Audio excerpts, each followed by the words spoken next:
Hey folks, Matt Easton here, Schola Gladiatoria. So a lot of people recently are talking about warbows and longbows, including my friends at Shad Shadiversity Channel and Todd, of course, on his channel. And there's something I want to test out specifically about Shad's the last few months, I think going back all before lockdown it pretty much started, looking at some of his so-called longbow secrets, revelations, ideas and his theories. First thing I want to say is I absolutely love what he's doing, particularly with the warbows and longbows. I think it's great. He's obviously a competent archer, actually, and I'm quite impressed by the draw weights he's pulling now. And there are some things that I want to address probably separately, but first of all I want to look at if he's correct, if I think he's correct, and if he's onto something about the arrow on the left versus the arrow on the right, and his drawing methods leading to essentially biomechanics that make it easier to draw higher poundage bows. Now, first thing I should mention is that I have a variety of longbows actually. None of them are particularly high, certainly none of them are at £100 or above. This is probably the heaviest bow that I have. Most of the bows that I normally shoot are about 60 or 70 pounds, but this bow is 80 pounds at 28.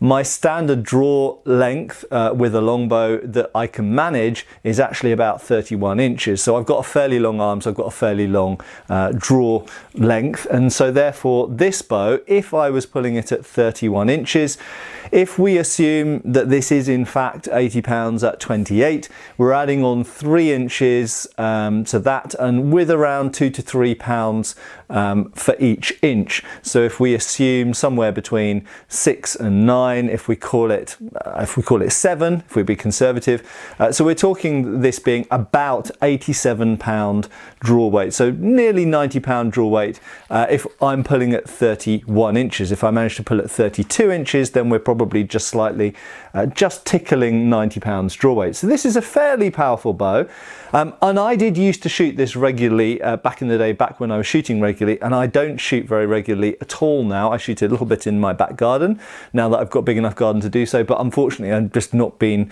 during lockdown, not had time to do very much of that. Now, before I go on, I want to say the left side of the bow versus the right side of the bow. I understand lots of different people weighed in on this topic, and I've been following it all the way along on Shadiversity, on Shad's channel, and you know, New Sensei and various other people weighed in. Now, fundamentally, I can be fairly brief on this topic. I kind of agree with Shad on pretty much everything that he said about the left versus the right side of the bow. Incidentally, I raised the topic on the Schola Gladiatoria Facebook page, link below, and Will Sherman, who's a friend of mine and makes bows, in fact most of my long bows are from Will, and I've got he sent me a couple of arrows for testing purposes as well.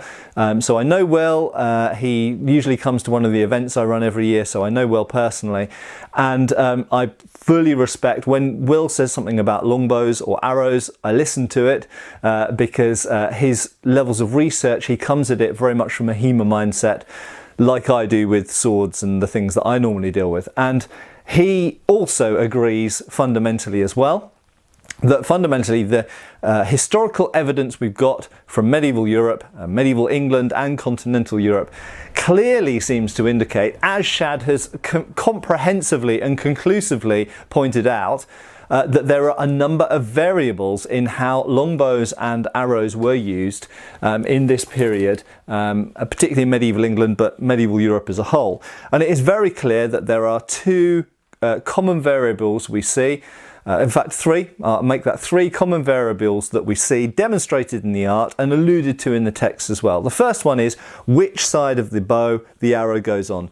Absolutely, there are reliable historical sources that show it on the left, and there are reliable historical sources that show it on the right. It seems clear, Occam's razor, it seems clear that it was done both. And of course, if we look at Asian archery, we do see very often the arrow is on the right. Some people have argued, oh, that's because of the different types of draw that were being used in Asia and the Middle East, but that's not, I don't think that's the only reason. There are other reasons as well. It's a complex topic. And I think for medieval Europe and for warbows and longbows, I think we can say that arrows were shot both from the left side and the right side.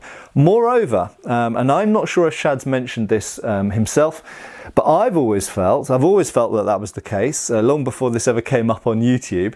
But I have also felt that in some situations, an archer might choose to put their arrow on one side or the other for a specific circumstance. And a lot of people, I think, are perhaps assuming or taking away from this that some archers put the arrow on the left, some archers put it on the right. But I'd go one step further than that. I would say that, yeah, maybe that's the case, but maybe some archers actually went, okay, well, I want to shoot really quickly, so I'm going to put the arrow on the right, or I want to shoot really accurately, so I'm going to put it on the left. I think possibly, and that's just a theory, possibly the left and right had different biases for different situations. The other two variables that I think are very well historically documented in the art and the text as well are, first of all, how many fingers are used to draw. I think it's categorically the case that sometimes 3 fingers were used, sometimes 2 fingers were used, because the artwork clearly shows very often 2 fingers being used, and also very often 3 fingers being used, and we see shooting gloves with 3 fingers as well. So definitely some archers preferred 2 fingers, some archers preferred 3 fingers. I did wonder at one point years ago when I was researching this stuff, looking at the medieval manuscripts, I did wonder if there was a tendency for English archers to use 2 fingers and maybe continental archers to use 3, but it doesn't seem to be that consistent. So at the moment, I don't think that's the case.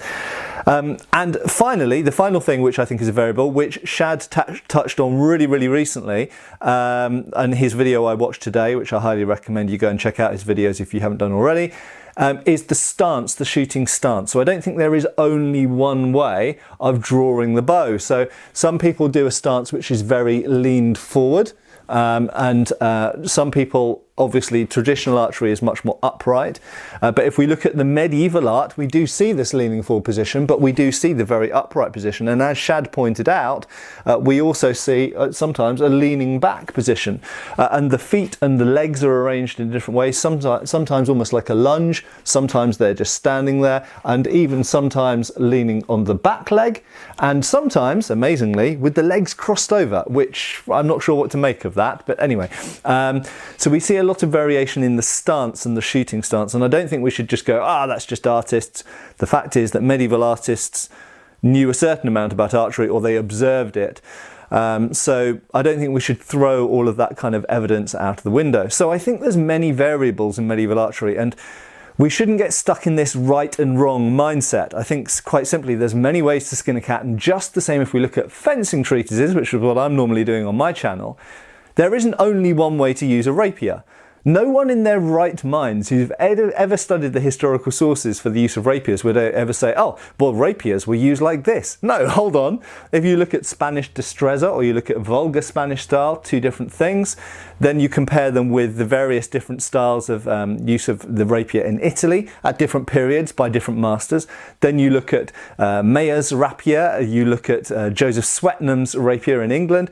They're all diverse, they're all different. So there are many different systems for using the rapier, which is fundamentally a similar sword. Yes, of course, there's variations within rapiers, but there's many different systems, and 2 people can use the exact same sword in completely different ways. And I think it's no different with longbows. So now what I'm going to do is I'm going to step outside, and I've been toying with this a little bit before I started filming, but not a huge amount. So full disclosure, I have tried shooting, and I did this years ago as well, when I was doing archery regularly when I was younger, shooting arrows from the right of the bow, and it's never worked out great for me, I have to say. And I had a little go at my target outside earlier, and I broke an arrow. Fundamentally because I find that my arrows that I usually use, when they come off the right hand side of the bow, certainly this one, they kick in such a way that when they hit the target, certainly at relatively short range, they're not travelling straight into the target, and they hit it at an angle like this. And if you hit a solid target at an angle, anyone who's ever hit a tree during field archery will know that if you hit, instead of straight into the hard object, if you hit an angle, all that immediately happens is the head penetrates and then the shaft snaps off, and you only get that much penetration and the head's left inside the target, and it's quite difficult to get out. You use a hammer and a nail usually to drive it through to the other side. So I have issues with shooting from the right side of the bow, so I'm not going to look at that in this video, okay? But what I am going to look at is draw length and draw weight, looking at what Shad has suggested about his theory about dropping down like this, which seems good. So much how Japanese Kyudo does it, drawing like this. So you engage the back muscles on the back of the shoulder blades more instead of just using the right arm, and also you're extending, you're pushing with the left arm at the same time as you're pulling with the right arm. So I'm going to try that. This bow is a struggle for me now because I don't shoot heavy bows regularly anymore. And this is, we're looking at, I don't know, it depends how far back I draw it, but we're looking certainly above 80 pounds draw it, maybe 85, maybe 90. Okay, and I have got an arrow here which I have marked with the first ring here is 28 inches, 29, 30, 31, and if I drew to the point that would be about 32. So if I draw to the pile base of the head, then that would be 31 inches, which is ideally, I think, what I'm sort of aiming for. So we're going to try and capture that on film, and I'm first of all going to try, I'm going to do the dropping draw, although I generally drew upwards when I used to do archery, but anyway, I'm going to try the dropping draw, and I'm going to try it on the left hand side of the bow and on the right hand side of the bow and see if there's any difference for me, and record my thoughts. So here we are outside. I'm going to be doing the standard draw, trying to drop the arms down, as Shad demonstrated and as is done in Japanese Kyudo. So to remind you, these rings on the arrow are 28, 29, 30, 31. I'll just try with my standard draw with the arrow on the left hand side of the bow.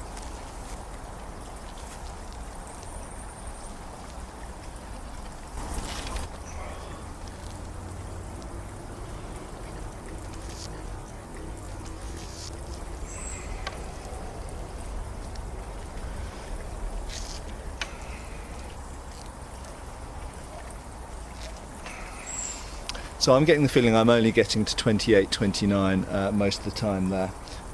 So I'm going to switch over the arrow to the other side of the bow and see if it makes any difference.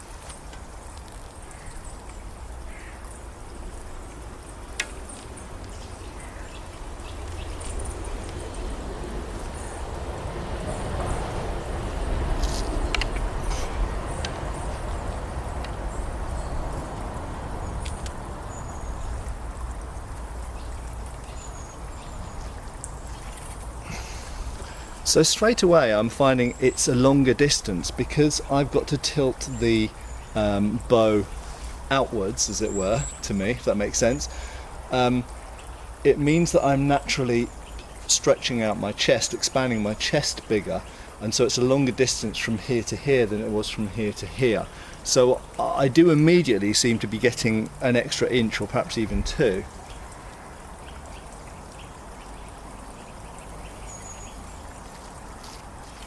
Yeah, I'm clearly drawing all the way to the base of the pile, so definitely 31 inches.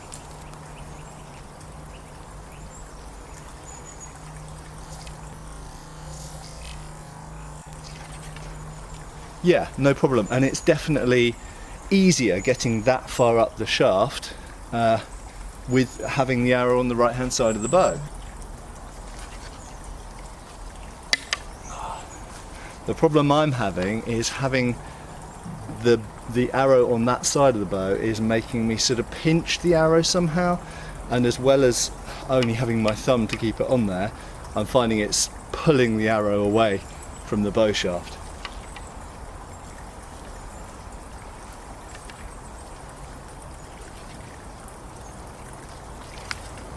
But yeah, I won't say easily, because obviously I'm putting a fair amount of strength into it.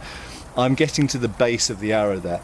So I'm definitely getting to 31 inches consistently whilst dropping down and having the arrow on the right hand side of the bow. Let's go back to having it on the left hand side again.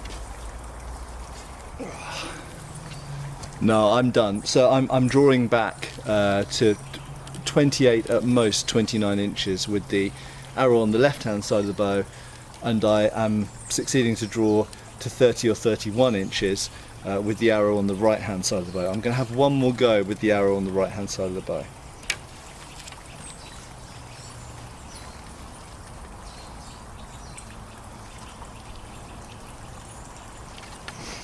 Yeah, absolutely no question at all. I can draw back at least 1 or 2 inches further with the arrow on the right hand side of the bow compared to the left hand side of the bow. Okay, I'm switching over to the Self U-bow by Will Sherman, sometimes known as the Lumpy Bumpy bow because it's got some character. This one, if I remember correctly, so I don't actually know the poundage on this, but I believe it's about 70 pounds at 28. And usually, ideally, I'm drawing longer than 28, so hopefully should be getting up to about the 75 pound range. I'm just going to switch over to this one and see how far I'm drawing on this arrow for comparison. So, standard draw with the arrow on the left. Yeah, so that seemed to be 30 inches.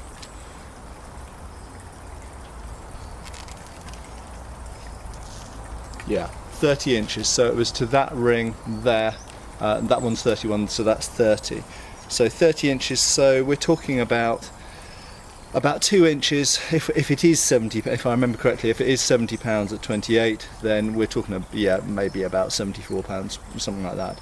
Now let's switch over to the right hand side of the bow and see if it makes any difference for me.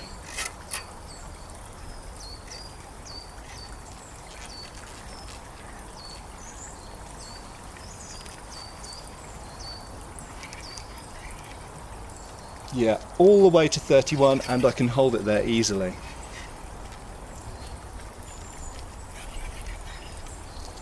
And I can draw it to 32 actually, if I really want to. If I put a bit more welly in, I can pull it all the way to 32. So if this is 70 pounds at 28, I don't have a measuring device, but just as a rough indicative example, if this is 70 pounds, if we add 2 pounds per inch, then we're 4 inches over 28, so 4 times 2, 8. So we're maybe at about 78 pounds, maybe 80 pounds if we're lucky. And just to show again, so bear in mind that the base of the pile there is 31 inches, and up there would be about 32. On the right hand side of the bow, and that I can easily draw it back to the tip. So interesting. Now, full disclosure, my technique is surely lacking for warbow archery. I can't pull over 90 pounds, certainly not at the moment.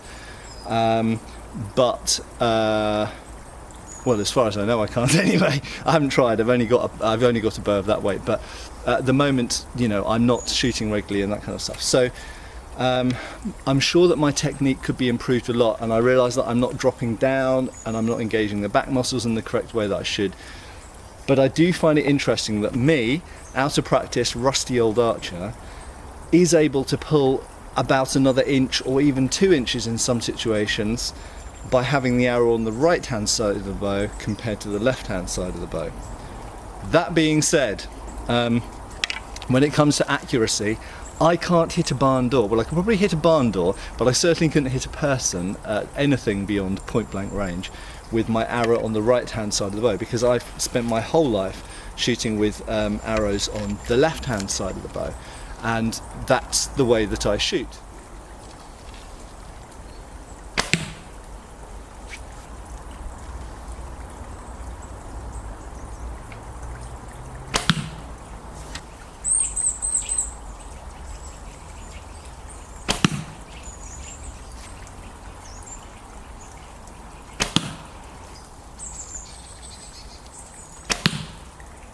For demonstration purposes only, I'm going to try one arrow off the right hand side of the bow and see if I hit the target at all.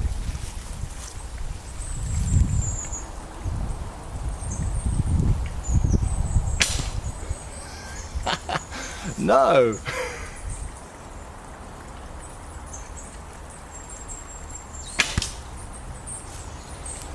Clearly I have no idea where to aim when shooting the arrow from the right hand side of the bow, but there we go. So categorically, yes, I can draw back further, and I can draw therefore more draw weight with the arrow, also a longer arrow at least, on the right hand side of the bow compared to the left hand side of the bow. Can I hit anything with it? No. but I haven't practiced. So there you go, take away from that whatever you like, really. The fact is that yes, I can draw an arrow further when I have it on the right hand side of the bow compared to the left hand side of the bow. Why? It's obviously a body mechanics thing. It's something to do with the way that I'm probably too scrunched up when I'm drawing on this side of the bow. So therefore I'm not using my larger back muscles, I'm using pretty much only my arm and shoulder. Whereas when I'm tilting like that, I'm now standing up with my spine in a slightly different position. So I'm arching backwards and employing my back muscles more, which gives me a bit more oomph, a bit more strength. So yes, I think unquestionably for me, and that doesn't mean that, you know, I'm not indicative necessarily of anything, because my technique on the left-hand side of my bow is probably sorely lacking. But for me, if I switch to the right-hand side of the bow, it does something to my body mechanics, which enables me to draw the arrow further. Can I hit anything with that? No, but clearly Shad can, okay? So kudos to Shad. He has been practicing with the arrow on the right-hand side of the bow and can hit targets with it. Obviously, you have to aim differently. You can't look at that along the shaft in the same way. But this is the same issue that people using a thumb draw, or any of the Asian or Middle Eastern draws, thumb ring draw, or anything similar. That's the same issue they have to contend with.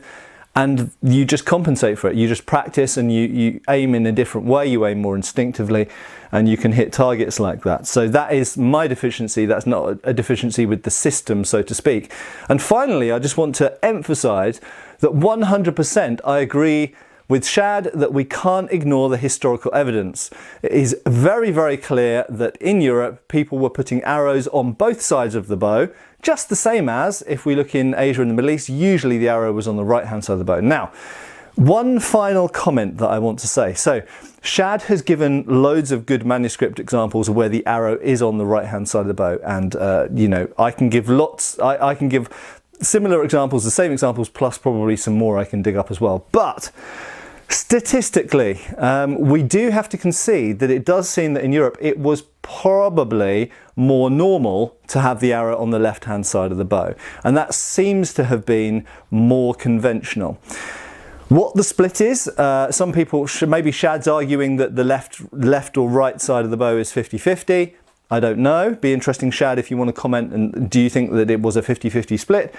Personally, based on the documentary evidence we have, based on the data, the hard data, it seems to me, and obviously we have to bear in mind medieval sources, actually we only have a fraction surviving of what was originally created in the first place, but it seems to me like the split is probably more like 70-30 in favour of the arrow on the left, based on the data that we have available. So if you want to find examples of people with the arrow on the right, you have a slightly harder time finding examples than if you want to find examples of arrow on the left. Anyway, it's a fascinating topic. Thanks to Shad for really going deep dive into this. I've been enjoying it. I have been meaning to make videos on this topic for longer, but lockdown and other videos that I've been committed to doing and other things have got in the way. But I'm glad to be starting to look at it myself a little bit now. I'm going to be trying to experiment a little bit myself with this. So thank you very much for watching. Go and check out Shad's videos on this topic, definitely. And give us a subscribe and a like if you haven't done already. And I'll see you really soon again on Schola Gladiatoria Channel. Cheers, folks. Thanks for watching. We've got extra videos on Patreon. Please give our Facebook a like and subscribe if you haven't already. Cheers, folks.